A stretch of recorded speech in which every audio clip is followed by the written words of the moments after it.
Shalom, all praises, honor, and glory unto Yahweh, Ba'asham, Yahweh Ba'asham, Rachak, Wadash.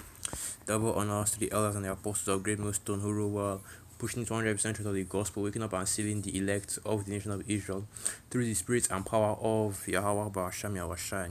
And salutations to all you sincere Akimah that are pushing this gospel. Righteousness and sincerity, risking your lives and your freedom to do so.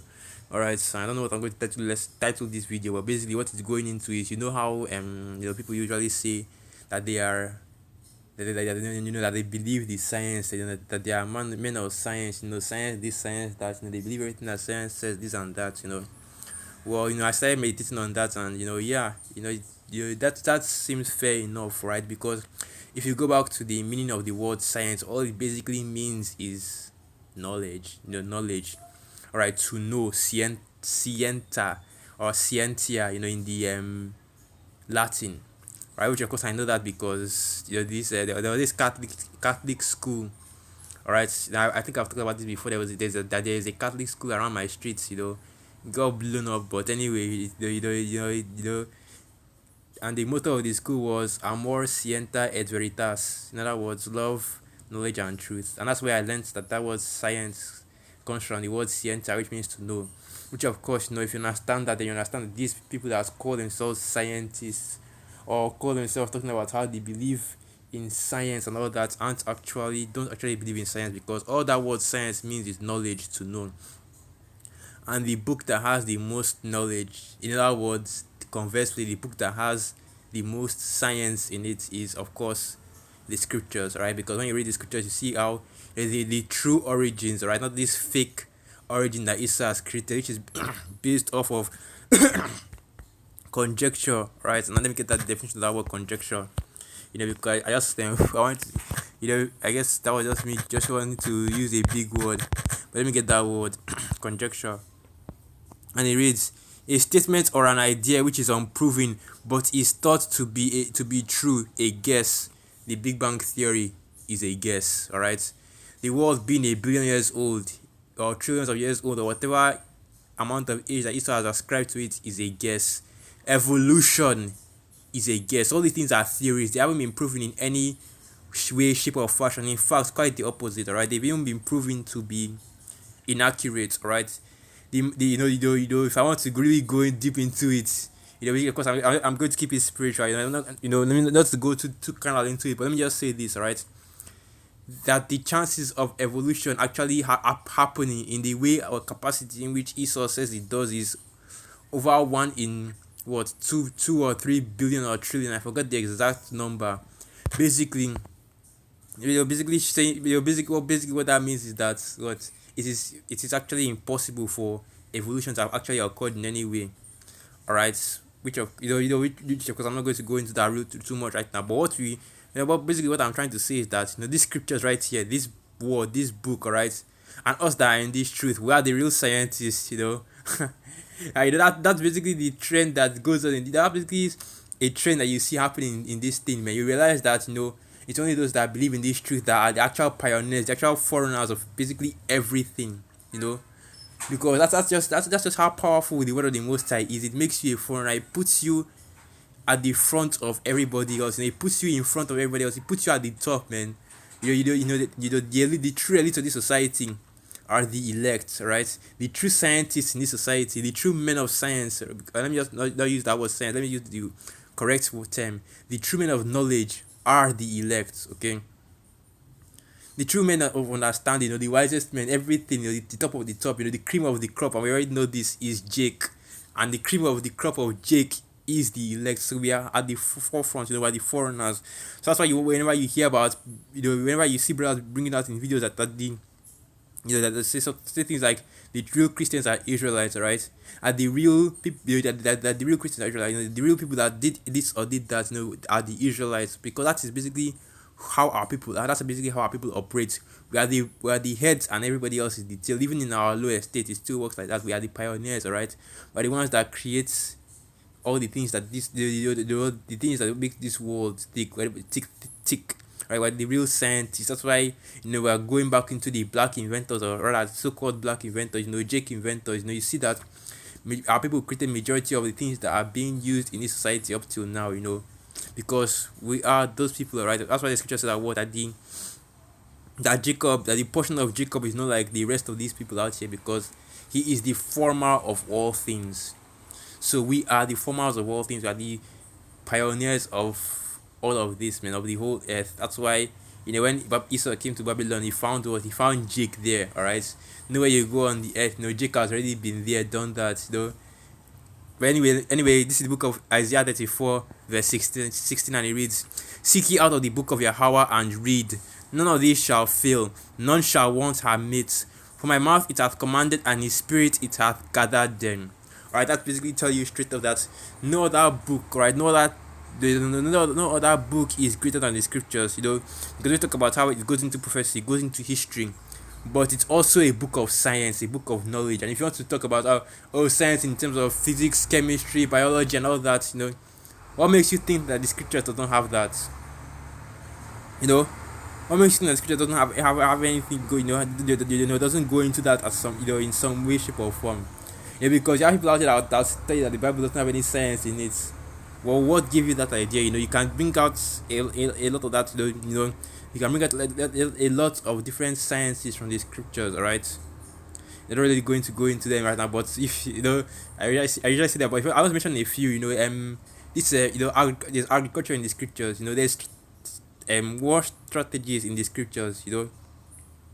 There's actual physics and geometry in the scriptures, going into how objects, going into these measurements of objects, and how they are carved. Like for example, when Solomon was building the temple, the dimensions for everything is written in the scriptures. I want to talk about chemistry. The scriptures that talk about talk about chemistry. Using the usage of herbs for healing. You think don't that's chemistry right there. Study of chemical, study of organic and the study of basically chemical, the mixing of elements together in order to make different other basically other things. That's chemistry right there. Going into the herbs and all that. Even the and that also doubles down as medicine, because medicine is at the end of the day is chemistry, because what Esau does is that he mixes chemicals together. But what the scriptures does is that it mixes actual actual objects together in order to get the real health benefit. Because once Esau extracts all these chemicals from these from the its different sources, that actually destroys it in a way. But that's just basically just a little bit of going, just a little bit of showing of what the scriptures is actually made of, right? Because we know that this is a book of wisdom, a book that is filled with so much knowledge, right? But at the end of the day, not everybody can get that knowledge. Not everybody can receive that knowledge, which is why so many people are ignorant of what is actually in the Bible, right? They read the scriptures, they see what is written in it, but they don't understand what is written in it, because first and foremost, the Bible and the true understanding of these scriptures and the apostle is live right now. But anyway, let me just finish this lesson up first. But first and foremost, the true understanding of these scriptures is only limited to, it's exclusive, right, to the elect of the nation of Israel. So those are the only people that can actually receive this understanding or receive this truth, alright, the chosen of the Most High. Because right now in this society, you have people with their degrees, various levels of education, the doctorates, the PhDs, and the like. But they still don't have any knowledge. They have nothing on the men of the Lord, right? They have nothing on the hopeful elect, the apostles, the elder brothers, the Akim that are out there in the highways and byways. They have nothing on them. Because, like I said before, what is true knowledge?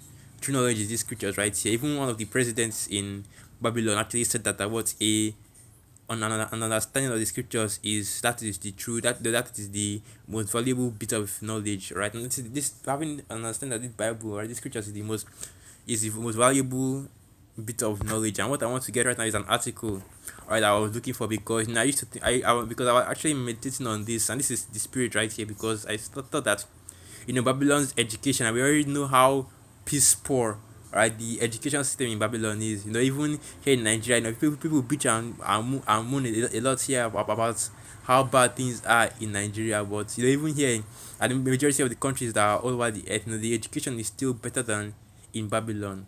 And right now, I just look for an article of when that actually happened, when the Bible was taken out of the schools, because that is a direct correlation. Right, is why Babylon's education is so poor right now. Because as soon as you take out the scriptures, as soon as you take out the reading of the Bible from these schools, man, even though they were going off with their explanations, even though they were going off with everything, they still had that spirit on them. There is, even if it was a little bit of a reference for the Most High, enough to study the word of the Most High in schools, and as soon as they took out that spirit, man, the school system just went straight. It just plummeted straight down, and it's still going down even up to now, because, well, aside from the fact that this society is true, but also because they took out the scriptures from the school. So now the Most High is no longer, whatever little spirit that was on the spirit from the Most High that was on, the school system is gone. So now there's nothing there again. It's completely dead. So this is it right here, the article. Education experts. I don't think this is actually a reputable news source, but anyway, let me just read it anyway. Education experts: removing Bible and prayer from public schools has caused decline. And the article reads: education expert William James said on Wednesday that there is a correlation between the decline of U.S. public schools and the U.S. Supreme Court's 1962 and 1963 decision that school-sponsored Bible reading was unconstitutional. One can argue, and some have, that the decision by the Supreme Court in a series of three decisions back in 1962 and 1963 to remove Bible and prayer from our public schools may be the most spiritually significant event in our nation's history over the course of the last 55 years. That's basically when the real decline happened. That's when the scriptures were taken out of schools, 1963. Right, this made a decree, which of course here in Nigeria and majority of the west coast of Africa, they still teach the Bible in schools, right? But yeah, I decided to take it out because of quote unquote religious freedom and all that. But we already know what the real reason why, alright? The same reason why he didn't allow the slaves to read scriptures, because you can't risk Jake knowing who they really are. That's why they push so much. That's why they push so much wickedness through, Jake, through the Negroes, Latinos, and Native Americans, because they're trying to separate our people from their heritage as much as possible. But you can clearly see that these things aren't working, alright, because the Most High is in control. Yahweh Hashem Yahushua is in control. And that's basically all I wanted to get in this article, because it's going into it's going into Esau's lame excuse for why he wanted to take out the Bible from his schools. The normal thing, oh, let's practice religious freedom, this and that. Even though, if you ask, even though in the, I believe that even in their constitution, that Babylon is one, is a nation, is a Christian nation, one nation under the Most High, quote unquote, because we already know how it really is. But these are we already know the kind of people that we're dealing with. Esau, Edom, right? Liars, the liars, as scripture says, the forger of lies, a liar from birth. Right, but that's basically just going into what the scriptures actually are. A book, the book of wisdom. Let me see if I can find that precept. Um.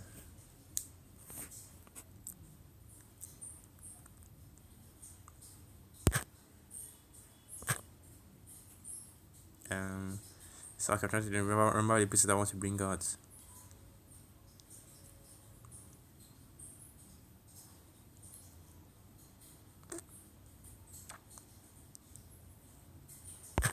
Yeah. Hold on. I got it. Yeah, it is.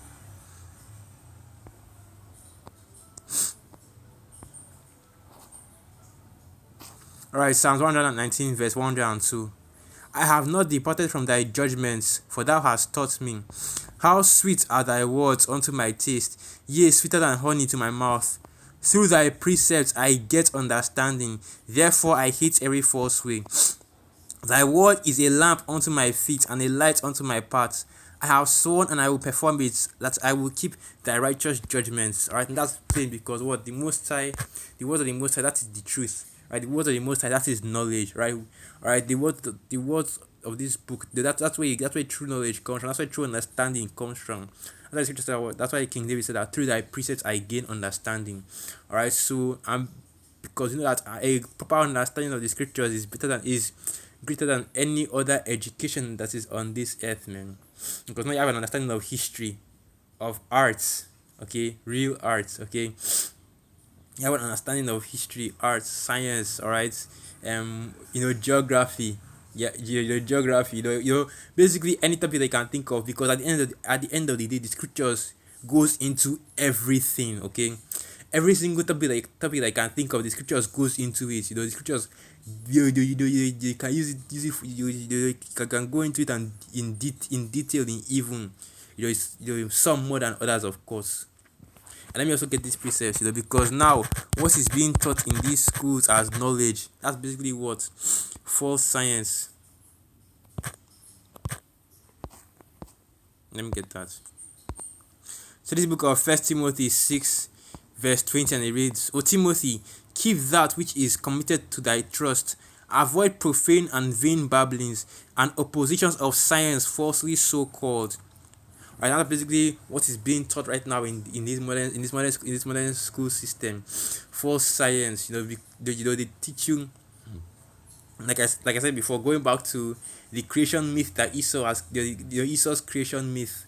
Right, going back to basically just that Esau's creation myth and all the other false scientific theories and his and of course his false history, that he teaches in this school, which are all lies, right? And the true understanding of all these things, the true science, understanding of the true knowledge, the true understanding of history, the true understanding of creation is in the scriptures. All right, so the true knowledge is in the scriptures. If you can receive that, because you have people out here that will never be able to have that, will never get that. But that's okay, right? We're not trying to convince the whole earth. So with that, now let's give all praises, honor, and glory unto Yahweh, Ba'asham Yahwashai, Ba'asham Rachak Wadash, Wa Abad Babal, Shalawam.